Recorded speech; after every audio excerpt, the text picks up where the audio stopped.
everyone and welcome. I've got my coffee. I jotted down a few notes while I was out, and I think I'm ready to sit down and film the second episode of the Sew Homey Podcast. So my name is Abby, and I started the blog Sew Homey about a year ago, and I started this YouTube channel several months ago, and I released my first podcast episode back at the end of October of 2020.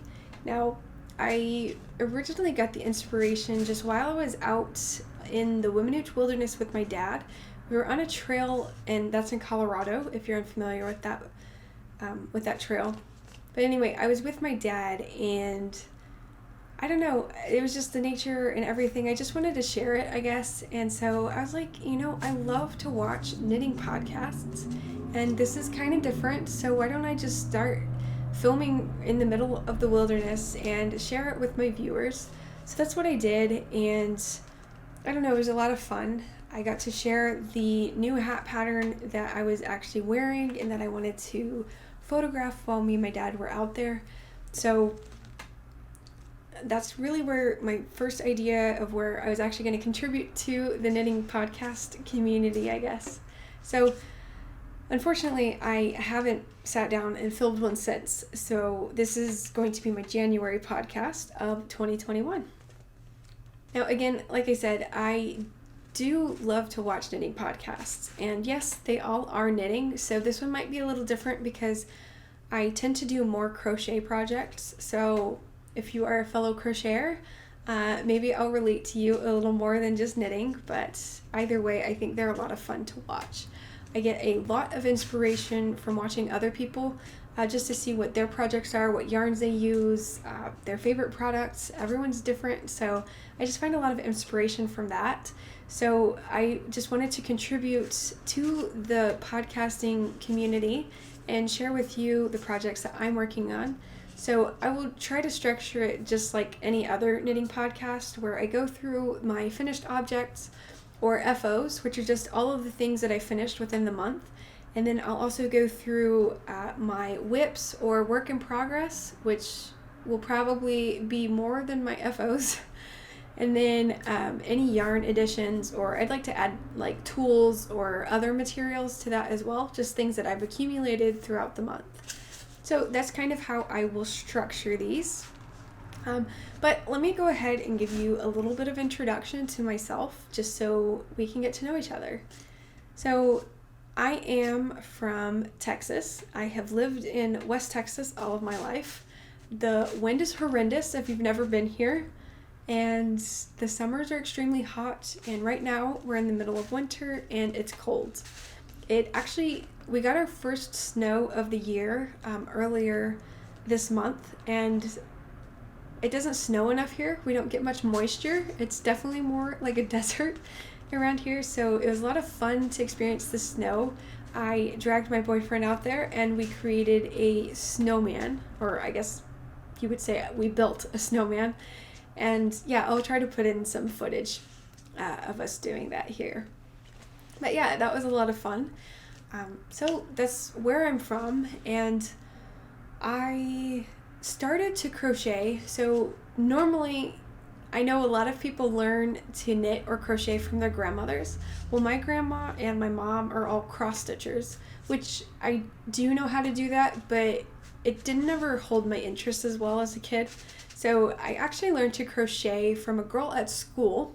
So I was a sophomore in 2010, and I actually learned on a basketball trip. So we were on a bus ride to, I think, Vernon, Texas. I believe that was the tournament we were going to. And an older teammate, actually, she was on the bus with us, and she had this yarn and something she was holding in her hand, which now I know it's a crochet hook. But at the time, I had no idea. So me and my best friend on the team, we approached her. We just went and sat in the seat behind her, and we were just curious. We asked her what she was doing, and she was making headbands for her sisters for Christmas, because I think she had like 4 sisters or something. And they were really cute. She was making the flowers. It was when like the flower appliques were popular. It's like the big flowers on the head, like on the headbands or on hats. So they were super cute, and we were very curious. we wanted to create something like that too. We were both very crafty, so we stopped at Walmart, like the whole bus did.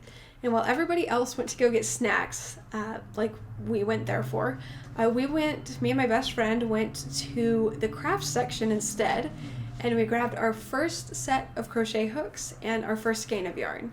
And I don't know, my journey in crochet just exploded from there. So when we got back on the bus, she taught us how to chain, make a chain and crochet, and then how to probably the single crochet. I don't remember if she taught us any more than that, but we just practiced and practiced and practiced like that whole trip. We were gone for like a weekend while we were doing a tournament, so we would just practice in the hotel room, and it was a lot of fun. I definitely took it further than my best friend because I'm still doing it to this day. I'm actually not sure if she still does it or not, but yeah, I do it almost every day now. So after she really gave me the foundation for how to start crocheting, I then went to YouTube, and this was new at the time, but there weren't many crochet tutorials on there. I'll have to find the username. I think her name was Bob Wilson or Bob Wilson 123, but I'll add that to the show notes, which I forgot to mention before. But anything that I mention here, any products that I use, whatever, I will link everything in the description box below so that you can refer to those after this episode airs. But anyway, so I think her name was Bob Wilson, or her username at least, and she had so many great crochet tutorials. That's really how I learned how to crochet. And I remember it was around Christmas time whenever I first learned, and I made a headband for my cousin. I went ahead and gifted it to her because it was too big for my sister, and my mom wouldn't have worn it. It had a big pink flower on it, not really my mom's style. And so I gave it to my cousin, who was she's 3 years older than me, and I knew that she would love it. The colors were teal, and I think I did like a pink flower. And I remember that my great aunt, I guess, she's my mom's aunt, she came over, and she's the one that crochets in the family, and I didn't know that at the time. But she asked to see, because my mom was bragging about what I made whenever I was crocheting, and so she asked to see it, and she was stunned that that was my first project ever to finish.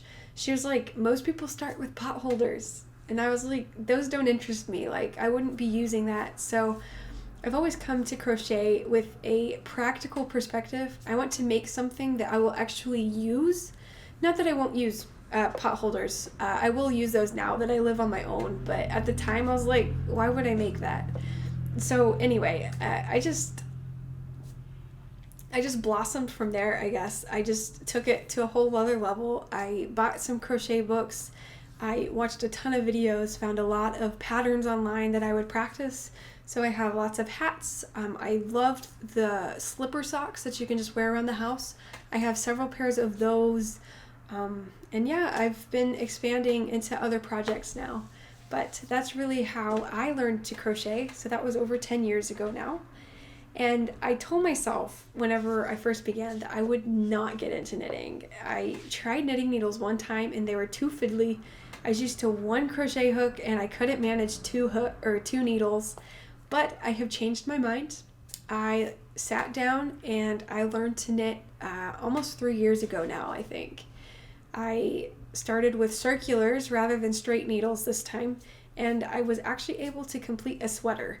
So I've only knit a few things since then, but maybe this podcast will help me to stay accountable and actually learn more techniques and hone my knitting skills, I guess. So again, I will probably have more crochet items that I finish, maybe less knitting, but who knows. So I think that's probably enough about me. I'll try to throw in some other things in different episodes, but I've probably bored you enough with my life. So let's go ahead and get into the finished objects section of this video, or the FOs. So I think I'll start with, these are kind of nothing, but it took me a while, so I really want to share them. So I knit 6 little swatches like this, and yeah, it's kind of nothing. And then I also crocheted 6 swatches. So these took me a while, so that's why I would like to share it. But the reason being was I was testing out which blocking methods work for acrylic yarn and which ones don't. So I was ranking 5 different methods from best to worst, and I needed 6 swatches, so I did finish those this month, and I did release a video on that. So if you're curious, you can check that video out. I'll give myself a little plug.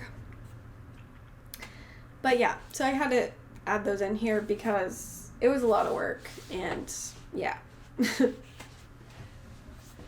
So I also want to include this little guy. I'm getting rid of him tonight. I don't actually have a pattern written up for him, but technically I crocheted this fox last year, probably March or April. It was at the beginning of the shutdowns from the pandemic and all that, and I got an idea for how to make a fox head, which was very unique because I haven't seen anything like this. So if you're interested, maybe I will, I'll create the pattern for it, I'll write it up, but as of right now, there's no pattern for it, but I have a birthday party. The little guy that I babysit, he is turning 1 today, so I will be gifting him this little fox. It just matches all of like his nursery, I guess, so hopefully he'll love it. I don't know. He's a little quirky. I probably could have stuffed him a little more, but he's cute. I don't know. I like him. So, actually, fun fact. One time, I used to be a teacher for a Mother's Day Out program, which is just like a little daycare, but it was only 2 days a week. And I had the 2-year-olds, or they were 18 months to 2 years, and I actually crocheted I'll have to find a picture, but I crocheted all of my little students. It was my last year, and I just loved the little kids, so I crocheted them all stuffed animals. A fox was not one of them, but so he was new. But yeah, I've crocheted several animals before, and they're a lot of fun. But again, I get rid of everything that I make. I just normally gift it, so I don't have any of those to show you. But yeah, so that fox. And then also, I finished 2 hats. So I'm going to sound very selfish in this episode. Like, everything I finished are my own patterns. I haven't actually done anything that anybody else has designed. Not this month. I've just been trying to get my YouTube channel up and creating my own content for my website. So anyway, this is a pattern that I created. I think it's super cute. I loved the 2x1 ribbing look. It looks knit, but this is actually crocheted. So this one is called the Beaver Creek Beanie, and I actually haven't released the pattern for this one just yet. I'm still in the phase of editing it, so I will try to get that out as soon as possible, but I did finish this one, and I'll try it on for you guys. It looks super cute whenever it's on. So this one uses the half double crochet in the 3rd loop stitch, which has become one of my favorite stitches ever, just because of the ribbed look. And it's kind of interesting. This one's interesting because it looks different down here. You just reverse the stitches, so whenever you flip it up, I like the folded brim, so whenever you fold it up, it just kind of blends in. So I made one for myself, and then this one I made for my boyfriend. And in that snow video that I inserted earlier, I'll put a picture too, but we were both wearing our little hats, and they do perfect in the snow. They kept our heads warm and not wet, so that's a plus. Yeah, and I used yarn from Hobby Lobby. It was Yarn Bee. I think it was pigment plus fiber. They had a great sale back in the summer, and I grabbed a lot of those. So but yeah, that was the yarn that I used on those. So those are the 2 hats that I completed this month. Also, I just completed these the other day actually. So I got a new table in October, and it's taken me this long, but I needed placemats. I don't want to mess up the wood. So I made some placemats, which I still have the ends to weave in, but they're finished. I only have 2 though, unfortunately. I need to make like 4 more, but this also uses the half double crochet in the 3rd loop, which is similar to the hat that I just showed you. And I apologize, this is black, so you probably can't see it very well, but I used that stitch, but in the round, so it looks more like a spiral rather than the 2x1 ribbing that's straight. So those are the placemats. I also we'll move on to whips, my work in progress, because that completes the finished items that I've done this month, along with all of my other videos. So those are all included in that. But I will add the placemat into the whip section. This is my 3rd one that I have started, but obviously I haven't finished it yet. So I'm still in the process of working on those. I think I want 6 of them, so I'm not very far. I need 4 more, but that's okay. So that's the placemat. Also, I'm super excited about this pattern. I just wrote this one myself as well. I told you I'm going to sound very conceited. These are all my projects, but I'm trying to get my website with more posts, and I want more patterns. I have a lot of ideas in my head that I'm just trying to get out, and so I've been focusing more on my own patterns than creating other people's designs, so bear with me, but I just fell in love with this pattern. So this is the blanket that I have knit. This one's actually knit. I told you I wanted to get back into knitting, and so I just recently created a video for how to make this fringe because I was super curious, and I found 3 different ways. This way I loved. It just looks super cute, and it's a giant throw blanket. It measures about 52 inches by 60 inches. I haven't finished it yet though because I still need to add the tassels or the fringe to the other side of the blanket. Also, I'm creating a video on how to knit this blanket. So if you were like me in the beginning where I said I was never going to knit because I can't, I only crochet, that video will be for you. I will teach you everything you need to know about how to knit the blanket, but I'm still in the process of filming that video, and then I will release it hopefully in the next couple weeks. But yeah, this is the blanket. I'm super happy with it, and I like the color as well. Yeah, so those are the only whips that I have right now. I almost cast on a pair of socks, but I restrained myself the other night, just because I have too many things that I need to get done. I need to finish these projects before I can move on to something else. So that does bring me to, I guess, it's not yarn additions, but any additions to my stash. I did get my first set of DPNs. I purchased the Takumi by Clover just because that's what Joanne has, and that's the store that I have here in town. So purchased my first set of these. I've never used DPNs, but I was watching Crazy Sock Lady on YouTube. She's a lot of fun to watch, and I think I can figure out how to use DPNs and how to knit a pair of socks because I've never done that before. But any pointers, please let me know in the comment section. I've never done that before, so I'm super excited. And then I also, I'm working on creating a comprehensive review of crochet hooks. So I've been collecting them, and I found this one at Walmart just yesterday. It's by Lion Brand, and it's a bamboo crochet hook, and I don't know, the packaging is really cute. That's really what drew me to it, honestly.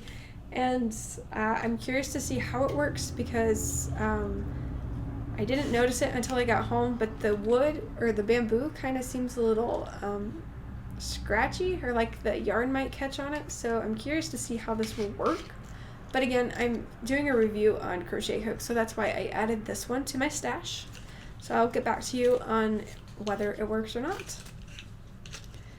I think that concludes everything that I want to talk about in this episode. So before I sign off here, I'd like to thank you so much for watching this with me. I would like to get to know you. I know that this is kind of a one-way because you're just getting to know me through this video. But if you leave comments or if you go to my Instagram, which is sew.homey, go to my Instagram, just DM me. I would love to get to know you guys as well. That way we can learn together and just grow together in this community. I would love to know any pattern suggestions, any yarn recommendations, any tips on how to actually knit with DPNs, because I'm kind of terrified that I'm going to mess something up. But just let me know in the comments, or like I said, DM me on Instagram. I am always willing to learn, and I would love to get back to you guys. So again, I said I will be releasing a podcast episode once a month, but in the meantime, I will be also releasing my normal content, which will include just different tips and techniques and tutorials, and that will include anything knit or crochet that I come up with, just whatever the topic is. So yeah, I would like to, again, thank you for joining me. If you liked this, please give this video a thumbs up and subscribe to my channel and hit that little bell icon so that you can get my notifications whenever I come out with a new video. And thank you so much for watching. I will see you guys in the next episode. So happy crocheting or knitting.